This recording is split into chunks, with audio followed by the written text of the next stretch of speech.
ಓಂ ನಮಃ ಶಿವಾಯ. ನಮಸ್ತೆ ವೀಕ್ಷಕರೇ, ನಾನು ಡಾಕ್ಟರ್ ವಿನಿತಾ ರಾಜೇಶ್. ಈ ಒಂದು 5 ವಿಚಾರಗಳನ್ನ ನಿಮಗೆ ತಿಳಿಸ್ಕೊಡ್ತೀನಿ. 5 ವಸ್ತುಗಳು ಅಂತಾನು ಅಂದ್ಕೊಳ್ಬಹುದು, ಅಥವಾ 5 ಪ್ರಕ್ರಿಯೆಗಳು ನೀವು ಮಾಡ್ತಾ ಇರುವಂಥದ್ದು ನಿಮ್ಮ ಲೈಫಲ್ಲಿ ನಿಮ್ಮ ಸಕ್ಸಸ್ನ, ನಿಮ್ಮ ಒಂದು ಪ್ರೋಗ್ರೆಸ್ ಆಗ್ತಿರೋಂಥದ್ದು, ದುಡ್ಡು ಬರ್ತಾ ಇರೋವಂಥದ್ದು ಇರ್ಬೋದು, ಒಳ್ಳೇದಾಗಬೇಕಾಗಿರೋಂಥದ್ದನ್ನ ನೀವೇ ಬ್ಲಾಕ್ ಮಾಡ್ಕೊಳ್ತಾ ಇದ್ದೀರಾ. ಸೊ ಏನು ಈ 5 ವಸ್ತುಗಳು ಅಥವಾ 5 ಪ್ರಕ್ರಿಯೆಗಳು ನಾವು ಮಾಡ್ತಿರೋಂತಹ ತಪ್ಪು ಲೈಫಲ್ಲಿ? ಬನ್ನಿ ಇಮಿಡಿಯೇಟ್ ಆಗಿ ಅದಕ್ಕೆ ಹೋಗೋಣ. ಮೊದಲನೇ ವಿಚಾರ, ನಿಮಗೆ ಬೇಡದಿರುವಂತಹ ಬಟ್ಟೆಗಳು ಮನೆಯಲ್ಲಿ ಇರಬಾರ್ದು. ನೀವು ಹಾಕೊಳ್ಳಲ್ಲ ಅಂತ ಡಿಸೈಡ್ ಮಾಡಿರುವಂತಹ ಬಟ್ಟೆಗಳು ಮನೆಯಲ್ಲಿ ಇರಬಾರ್ದು. ಮೇಡಮ್, ನಾನು ಏನು ಮಾಡಬೇಕು? ಯಾರಿಗಾರು ಕೊಟ್ಬಿಡ್ಬೇಕಾ? ಯಾರಿಗಾರು ದಾನ ಮಾಡಿಬಿಡ್ಬೇಕಾ? ಹೇಗೆ ನಾವು ಅದನ್ನ ಡಿಸ್ಕಾರ್ಡ್ ಮಾಡಬೇಕು? ಅದು ತುಂಬ ಜನಕ್ಕೆ ಗೊತ್ತಿರಲ್ಲ. ಸೊ ಬಟ್ಟೆಗಳನ್ನ ನೀವು ಕೊಡೋಕ್ಕಿಂತ ಮುಂಚೆ ಒಂದಿಷ್ಟು ಅರಿಶಿನ ಮತ್ತು ಉಪ್ಪನ್ನು ಹಾಕಿ ನೆನೆಸಿ. ಈಗ ನಿಮ್ಗೆ ಆ ಬಟ್ಟೆ ಬೇಡ ಅಂತ ಡಿಸೈಡ್ ಆಯಿತು ಅಂತಂದರೆ ಚಿಟ್ಕಿ ಇಷ್ಟು ಅರಿಶಿನ, ಕರ್ಮದಾಯಕ ಹೋಗಲಿ ಅಂತ ಹೇಳಿ ಅಷ್ಟೇ, ಅದು ಕಲರ್ ಆಗೋಷ್ಟು ಫುಲ್ಲು ಡಬ್ಬ ಹಾಕೋ ರೀತಿಯಲ್ಲಿ ಅಂತಲ್ಲ, ಚಿಕ್ಕದಾಗಿ ಇಷ್ಟು ಉಪ್ಪನ್ನು ಹಾಕಿ. ಸೊ ಉಪ್ಪು ಋಣವನ್ನು ಮುಕ್ತವಾಗುತ್ತೆ, ಋಣವನ್ನು ತೆಗೆಯುತ್ತೆ. ಸೊ ನಿಮ್ಮ ಕಡೆಯಿಂದ ಇರುವಂಥದ್ದು ಋಣವನ್ನು ತೆಗೆಯುತ್ತೆ. ಯಾರಿಗಾರು ಕೊಡಬೇಕು ಅಂತ ನೀವು ಡಿಸೈಡ್ ಮಾಡಿದಾಗ, ಅಥವಾ ನನಗೆ ಈ ಬಟ್ಟೆ ಬೇಡ, ನಾನು ಇನ್ನು ಮುಂದೆ ಯಾವುದೇ ರೀತಿ ಬಟ್ಟೆ ಹಾಕೊಳ್ಳಲ್ಲ ಅಂತ ಯಾರಿಗೋ ಕೊಡ್ತಾ ಇದ್ದೀರಾ, ಅಥವಾ ಏನೋ ಬೇರೆದಕ್ಕೆ ಉಪಯೋಗಿಸ್ತಾ ಇದ್ದೀರಾ ಅಂದಾಗ, ನೀವು ಯಾವಾಗ ಉಪ್ಪಲ್ಲಿ ಅದನ್ನು ತೊಳಿತೀರಾ, ನಿಮ್ಮ ಒಂದು ಕರ್ಮಗಳು, ನಿಮ್ಮ ವೈಬ್ರೇಷನ್ಸ್ ಅಲ್ಲಿ ಕಟ್ ಆಯಿತು. ನೀವು ಅದನ್ನ ಯಾರಿಗೆ ಬೇಕಾದ್ರೂ ದಾನ ಮಾಡ್ಬೋದು, ಯಾರಿಗೆ ಬೇಕಾದ್ರೂ ಕೊಡಬಹುದು. ಬೇಡದೇ ಇರೋ ಬಟ್ಟೆನ ನೀವು ಫಸ್ಟ್ ಆಫ್ ಆಲ್ ಇಟ್ಕೊಳ್ಳೇಬಾರ್ದು. ನೀವು ನಿಮ್ಮ ಒಂದು ಪ್ರಗತಿಯನ್ನ, ನಿಮ್ಮ ಒಂದು ಸಕ್ಸಸ್ನ, ನಿಮ್ಮ ಪ್ರಾಸ್ಪರಿಟಿನ, ಬರಬೇಕಾಗಿರುವಂತಹ ಒಳ್ಳೆತನವನ್ನ, ದುಡ್ಡನ್ನ, ಆಕರ್ಷಣೆ, ಅಬಂಡೆನ್ಸ್ ಎಲ್ಲನೂ ನೀವು ಇದರಿಂದ ಸ್ಟಾಪ್ ಮಾಡ್ತಾ ಇದ್ದೀರಾ. ಬೇಡದೇ ಇರುವಂಥ ಬಟ್ಟೆಗಳನ್ನೆಲ್ಲ ತುಂಬಿಸಿ ಏನು ಮಾಡ್ತಾ ಇದ್ದೀರಾ? ಸ್ಟಾಪ್ ಮಾಡ್ತಾ ಇದ್ದೀರಾ. ನಿಮ್ಮ ಮನೆಯಲ್ಲೇ ಸಮಸ್ಯೆ ಇದೆ ಅಲ್ವಾ? ನೀವೇ ಅದನ್ನ ಬರಮಾಡ್ಕೊಳ್ತಾ ಇದ್ದಿಲ್ಲ. ನಿಮ್ಮ ಮನೆಯಲ್ಲಿ ಜಾಗ ಕೊಟ್ಟರೆ ತಾನೇ ನಿಮ್ಗೆ ಲಕ್ಷ್ಮಿ ಒಳಗಡೆ ಬರ್ತಾಳೆ. ಎಲ್ಲ ತುಂಬಿಸಿಟ್ಬಿಟ್ರೆ ನೀವು ಬೇಡದೇ ಇರೋದನ್ನೆಲ್ಲ, ಅದೇ ರೀತಿಯಲ್ಲೇ ಬೇಡದಿರೋ ಐಟಮ್ಸ್ ಇರುತ್ತೆ, ಬೇಡದಿರೋ ಎಷ್ಟೋ. ಒಂದು 5 ವರ್ಷ ಆದ್ಮೇಲೆ ನೀವು ಉಪಯೋಗಿಸಲ್ಲ ಅಂತ ಅಂದಮೇಲೆ ಅದು ನಿಮಗೆ ಬೇಕಾಗೇ ಇಲ್ಲ ಅಲ್ವಾ? 1 ವರ್ಷಕ್ಕೆ ನೀವು ಉಪಯೋಗಿಸಿಲ್ಲ ಅಂತಂದ್ರೆ ನೀವು 10 ವರ್ಷ ಆದ್ಮೇಲೆ ಉಪಯೋಗಿಸ್ತೀರ ಅದನ್ನ. So simple logic. ಬಟ್ ಏನಂದ್ರೆ ಮುಂದಕ್ಕೆ ಬೇಕಾಗತ್ತೆ, ನಿನಗೆ ಅದಕ್ಕೆ ಬೇಕಾಗತ್ತೆ, ನಿಮ್ಗೆ ಇದಕ್ಕೆ ಬೇಕಾಗತ್ತೆ ಅಂತ ಏನ್ ಮಾಡ್ತೀರಾ? ಎಲ್ಲ ಕಲೆಕ್ಟ್ ಮಾಡಿಡ್ತೀರಾ. ಸೊ ಮೊದಲು ಅದನ್ನ ತೆಗೀರಿ. ತೆಗ್ದಿದ ತಕ್ಷಣ ನೋಡಿ ಎಷ್ಟು ಲೈಟ್ ಫೀಲ್ ಆಗ್ತೀರಾ, ಎಷ್ಟು ಆರಾಮಾಗಿ ಫೀಲ್ ಆಗ್ತೀರಾ. ಇದು ಮೊದಲನೇದು. ಎರಡನೇದು, ಇದನ್ನು ತುಂಬ ಜನ ಮಾಡ್ತಿರ್ತೀರ ಈ ತಪ್ಪನ್ನ. ತುಂಬ ಅಂದರೆ ಎಷ್ಟು ಅಂದರೆ, ನೀವು ಇದು ತಪ್ಪು ಅಂತ ನಿಮಗೆ ಅನಿಸ್ತಾನೆ ಇರೋದಿಲ್ಲ. ನೀವು ಉಪಯೋಗಿಸುವಂತಹ ಮೇನಾಗಿ ನಿಮ್ಮ ಪಾದರಕ್ಷೆಗಳು, ಅಂದರೆ ಶೂಸು, ಚಪ್ಪಲ್ಗಳು, ಇದನ್ನ ಎಷ್ಟು ಜನ ಹೇಳ್ತಾರೆ ಪಾದರಕ್ಷೆಗೂ ಇದಕ್ಕೂ ಏನು ಮೇಡಮ್ ಇದೆ? ಬಟ್ ನಿಮ್ಮ ಬಾಡಿಯನ್ನ, ನಿಮ್ಮ ಸಂಪೂರ್ಣ ಸಮತೋಲನವನ್ನ ಕಾಪಾಡುವಂತಹ ಏಕೈಕ ಯಾವುದು? ನಿಮ್ಮ ಪಾದರಕ್ಷೆ ಅಲ್ವಾ? ನೀವು ಚಪ್ಪಲಿ ಹಾಕೊಂಡು ಹೊರಗಡೆ ಹೋಗ್ಬೇಕಂದ್ರೆ ಏನು ಮಾಡ್ತೀರಾ? ಎಷ್ಟೋ ಜನ ಮನೆಯಲ್ಲೂ ಕೂಡ ಹಾಕೊಂಡಿರ್ತೀರಾ. ಮನೇಲಿ ಹಾಕೊಳ್ಳೋದು ಒಳ್ಳೇದಾ ಮೇಡಮ್, ಕೆಟ್ಟದಾ ಮೇಡಮ್, ಎಲ್ಲ ಪ್ರಶ್ನೆಗಳು ನೀವು ಕೇಳ್ತಾ ಇರ್ತೀರಾ. ನಿಮ್ಗೇನೆ ಕೆಲವೊಂದು ಸಣ್ಣ ಡೌಟ್ಸ್ ಇರಬಹುದು. ಕಮೆಂಟ್ ಸೆಕ್ಷನಲ್ಲಿ ನೀವು ಹಾಕಿ, ಸದ್ಯ ಆದಾಗ ನಾನು ಖಂಡಿತ ಓದಿ ನಿಮ್ಗೆ ಅದಕ್ಕೆಲ್ಲ ರೆಸ್ಪಾಂಡ್ ಕೊಡ್ತೀನಿ ನಾನು. ಸೊ ನಿಮ್ಮ ಪಾದರಕ್ಷೆಗಳು ತುಂಬಾನೇ ಇಂಪಾರ್ಟೆಂಟ್ ಆಗುತ್ತೆ. ಉಪಯೋಗಿಸದೇ ಇರುವಂಥದ್ದನ್ನ ಕರೆಕ್ಟ್ ಮಾಡಿ ಇಟ್ಕೊಳ್ಳುವಂಥದ್ದು ತಪ್ಪು, ಅದನ್ನ ಇಡಬಾರ್ದು. ಸೊ ಮನೇಲಿ ಉಪಯೋಗಿಸ್ತಿದ್ದೀರಾ, ನೀವು ಶೂಸ್ನ ಕ್ಲೀನ್ ಮಾಡಿ ಇಟ್ಕೊಳ್ಳಿ. ಮೂರನೇದು, ಮೇನ್ ಆಗಿ ಇದು ಸ್ವಲ್ಪ ಹೆಣ್ಣು ಮಕ್ಕಳು ಜಾಸ್ತಿ ಮಾಡುವಂಥದ್ದು. ಯಾರಾದ್ರೂ ಅವ್ರ ತಾಯಿ ತೀರೋಗಿರೋಂಥದ್ದು ಇರ್ಬೋದು, ಚಿಕ್ಕಮ್ಮ ತೀರೋಗಿರೋಂಥದ್ದು ಇರ್ಬೋದು. ಈ ರೀತಿ ಆದಾಗ ಏನಾಗುತ್ತೆ, ತುಂಬಾ ಬೇಜಾರು ಮಾಡ್ಕೊಳ್ಳೋದು, ಅವ್ರ ಬಗ್ಗೆನೇ ಯೋಚನೆ ಮಾಡಿ ಹೇಳೋದು. ಅಯ್ಯೋ ನಮ್ಮಮ್ಮ, ನಮ್ಮ ತಾಯಿ, ನಮ್ಮ ಚಿಕ್ಕಮ್ಮ ಯಾರೋ ತುಂಬಾ ಎಷ್ಟು ಅಂತಂದ್ರೆ ಮನ್ಸಿಗೆ ತುಂಬಾ ಜಾಸ್ತಿ ತಗೊಂಡ್ಬಿಡೋದು, ಯೋಚನೆ ಮಾಡೋದು. ಅವ್ರು ಇಲ್ಲ ಅಂದ್ರೂ ಇವ್ರ ಲೈಫಲ್ಲಿ ಇರ್ತಾರ ಅವರು, ಆ ತರ ಮಾಡ್ಕೊಂಡ್ಬಿಟ್ಟಿರ್ತಾರೆ. ತುಂಬಾ ಜನ ಇದ್ದಾರೆ ಅಂದ್ರೆ ಕನ್ಸಲ್ಟೇಷನ್ ಬರ್ತಿರಲ್ಲ, ತುಂಬಾ ಜನ ಮಾಡ್ತಿರ್ತಾರೆ ಕೆಲಸನ.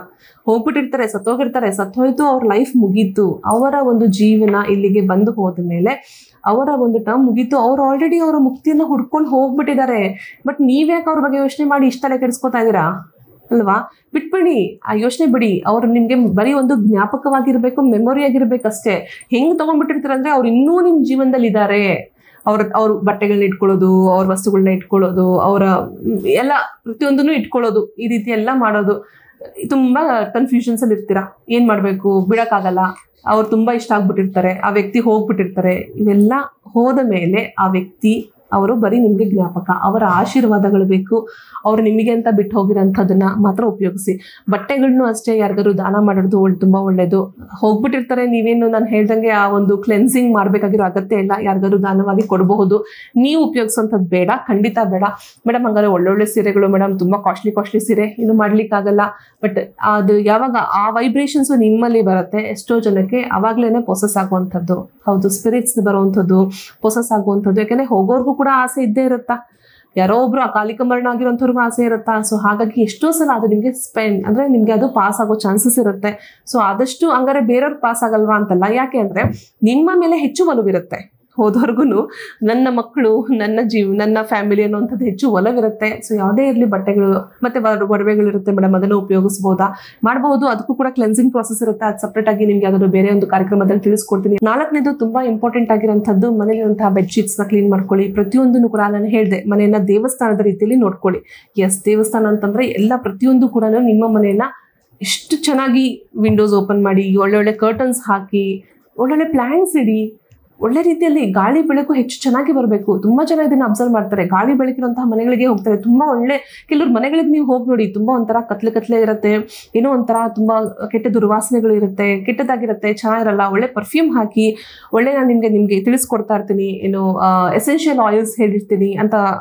ಆ ಒಂದು ಝೋನ್ಸ್ಗೆ ಒಳ್ಳೆ ಎಸೆನ್ಷಿಯಲ್ ಆಯಿಲ್ಸ್ ಹಾಕಿ, ಕೆಲವೊಂದು ಅಟ್ರಾಕ್ಟಿವ್ ಆಗಿರುವಂತಹ ಅಟ್ರಾಕ್ಟ್ ಆಗುವಂತಹ ಎಸೆನ್ಷಿಯಲ್ಸ್ ಆಯಿಲ್ಸ್ ನಾನು ನಿಮ್ಗೆ ಅಡ್ವೈಸ್ ಮಾಡ್ತಿರ್ತೀನಿ. ಅಂತವೆಲ್ಲ ಅಲ್ಲಿ ಉಪಯೋಗಿಸಿ, ಡಿಫ್ಯೂಸರ್ಸ್ ಹಾಕಿ, ಎಸೆನ್ಷಿಯಲ್ ಆಯಿಲ್ಸ್ ಹಾಕಿ, ಅವೆಲ್ಲ ನಿಮ್ಗೆ ಅಟ್ರಾಕ್ಟ್ ಮಾಡುತ್ತೆ. ನಿಮ್ಮ ಮನೆಯಲ್ಲೇನೆ ನಿಮ್ಗೆ ಬೇಕಾಗಿರೋ ಎಲ್ಲಾನು ಇದೆ. You have everything. ನಿಮ್ಮ ಮನೆ ಎಲ್ಲ ಝೋನ್ ಇಲ್ವಾ, ನಾರ್ತ್ ಇಲ್ವಾ, ಈಸ್ಟ್ ಇಲ್ವಾ, ಸೌತ್ ಇಲ್ವಾ, ಪ್ರತಿಯೊಂದು ಝೋನಿಂದನೂ ನಿಮ್ಗೆ ಅಧಿದೇವತೆಗಳು ಕೊಡ್ಲೇಬೇಕಲ್ವಾ ಒಳ್ಳೇದನ್ನ. ಬಟ್ ಯಾಕೆ ಕೊಡ್ತಾ ಇಲ್ಲ? ಯಾಕೆ ಅಂದ್ರೆ ನೀವು ಮಾಡ್ತಿರೋಂಥದ್ದು ಅಲ್ಲೇನೋ ಪ್ರಾಬ್ಲಮ್ ಇದೆ. ಸೊ 5ನೇದು ತುಂಬಾ ಪ್ರಮುಖವಾಗಿರೋಂಥದ್ದು, ಇಷ್ಟೆಲ್ಲ ನೋಡ್ತೀವಿ, ಮನೇಲಿರೋ ವಸ್ತು ಕ್ಲೀನ್ ಮಾಡಿದೆ ಮೇಡಮ್, ಪ್ರತಿಯೊಂದು ಕ್ಲೀನ್ ಮಾಡಿದೆ ಮೇಡಮ್, ಎವ್ರಿಥಿಂಗ್ ಇಸ್ ಫೈನ್.